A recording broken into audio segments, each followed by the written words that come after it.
All right. Welcome back to Adventures in Inbetweening. This is episode 2, talking about a breakdown here, the breakdown. Today I'm condensing 16 minutes of animation down to 4 minutes, showing the creation of a breakdown between two key drawings. In this case, the key breakdown is going to be an anticipation or antic. A breakdown can be many different types of drawings, but the main point today is to illustrate that nothing moves in a straight line from one pose to the next.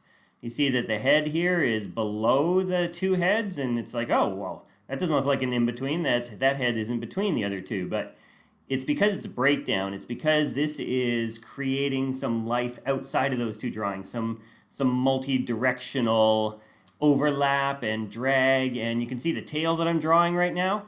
That's more of a straight in-between. It's not halfway between, but it's also not moving in vastly different directions.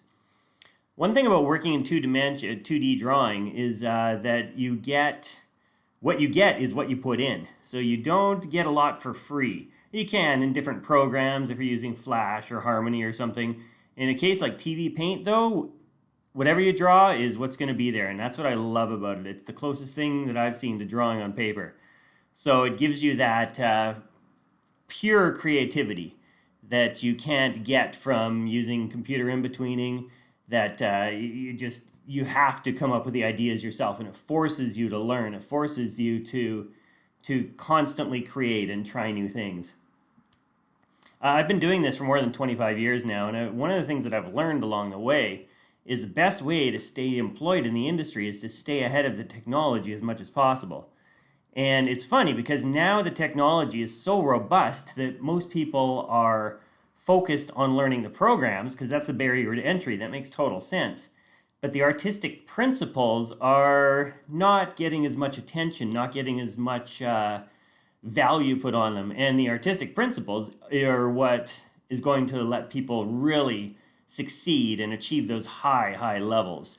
Anybody can learn a program, but learning the principles and learning how to apply them, not just knowing how to use the tool, but knowing what to do with the tool is so important. So you can see now I've done this in-between drawing. There's the first drawing, there's the second drawing, and I'm going to color in the second drawing here. I'm coloring them in just so I can add them to my animatic and see how it's feeling with the colors.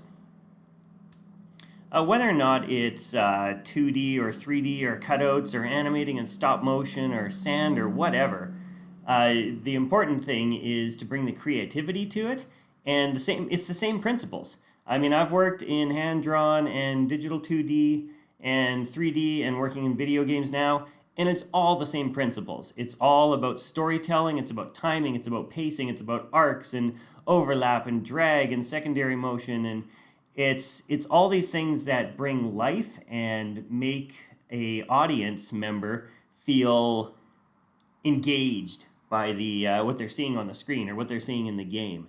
And it's such a difficult thing to explain because it's subjective, because it changes based on every single experience, and it's something that takes a long time to learn, but it's also something that gives you the opportunity to employ your passion, employ your enthusiasm to learn as you're enjoying, consuming, watching a movie, watching a show, playing a game. All of these things add to the ability to be able to do this. And of course, drawing. I mean, drawing is basically putting down what you see in your head on paper for everybody else to see or on the screen.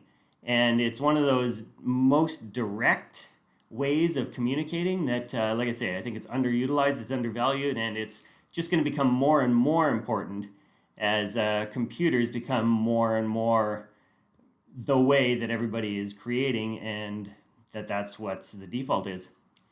That's it for me. I'll see you all next time. Thanks for checking it out.